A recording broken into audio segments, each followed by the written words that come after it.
Hi everyone, and welcome back to Jack's Glass Tinker Shop. Thanks for dropping in.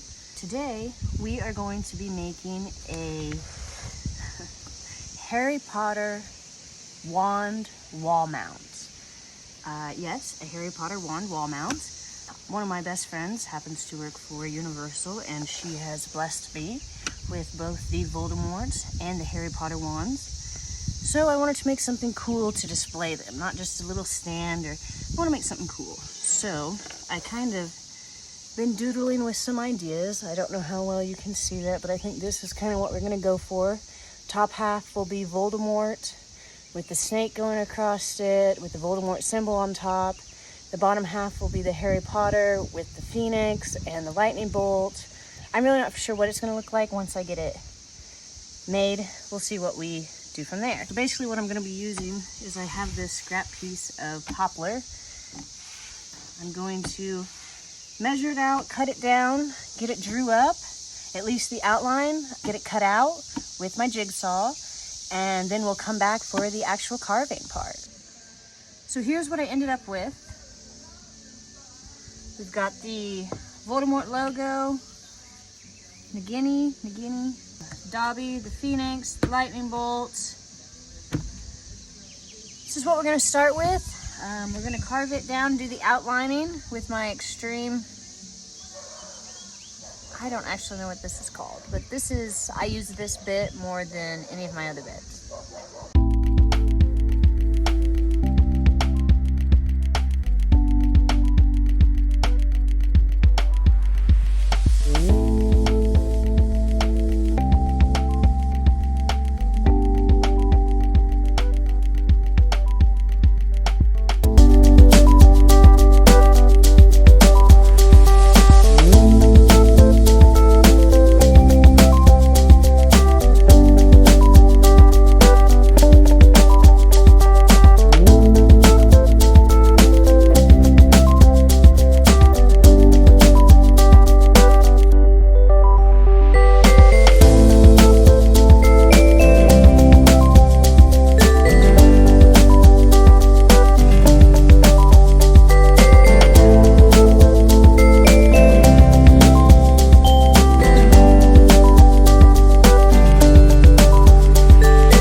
everything.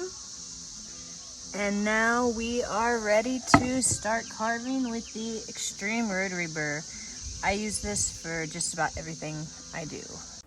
Alright guys, I do apologize. As you know from some of my other videos, I have been having phone storage issues. So unfortunately, most of these carving videos did end up getting deleted by accident while I was trying to record my welcome post videos. So you will notice that some of them are skipping around quite a bit.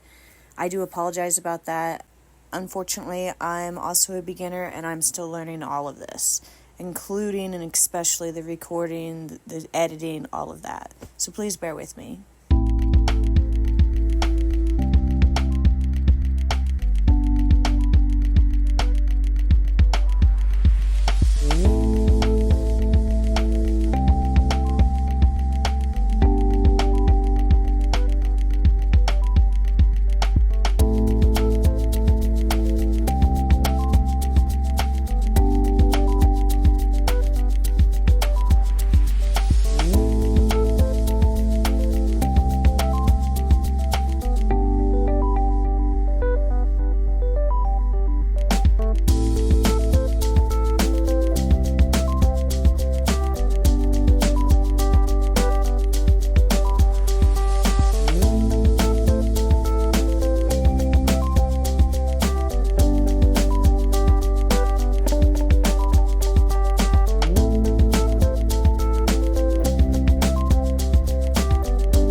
Okay, and here it is, all wood burnt.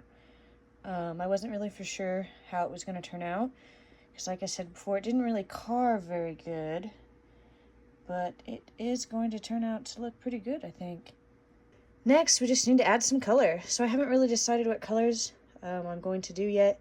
I really like the blues, but I think I'm going to do yellow, red, and then green and silver, and then maybe green and silver, and then this like a mahogany color. Like I said, I'm not really for sure. We'll just play with it and see what we get. And here we have it, guys. I have to admit, I'm pretty happy at how this turned out. I was a little iffy when I started adding the greens for the snake and the yellows. I did end up using stain instead of paint, and I think it really turned out great. I also ended up adding these little holders. I just cut them out of a spare piece of poplar that I had using my bandsaw. Like I said, I apologize, guys, that most of the video did get cut off. I will make some more of these going forward to sell on my Etsy. They won't be double like this. I'm only going to start off by making the single ones. But overall, like I said, I'm pretty happy at how this turned out. Alright, guys, and there we have it. The Harry Potter wand holder with the Voldemort on top and the Harry Potter wand on bottom. That concludes another beautiful project completed. Don't forget to like and subscribe and check me out on Etsy. Thanks, guys.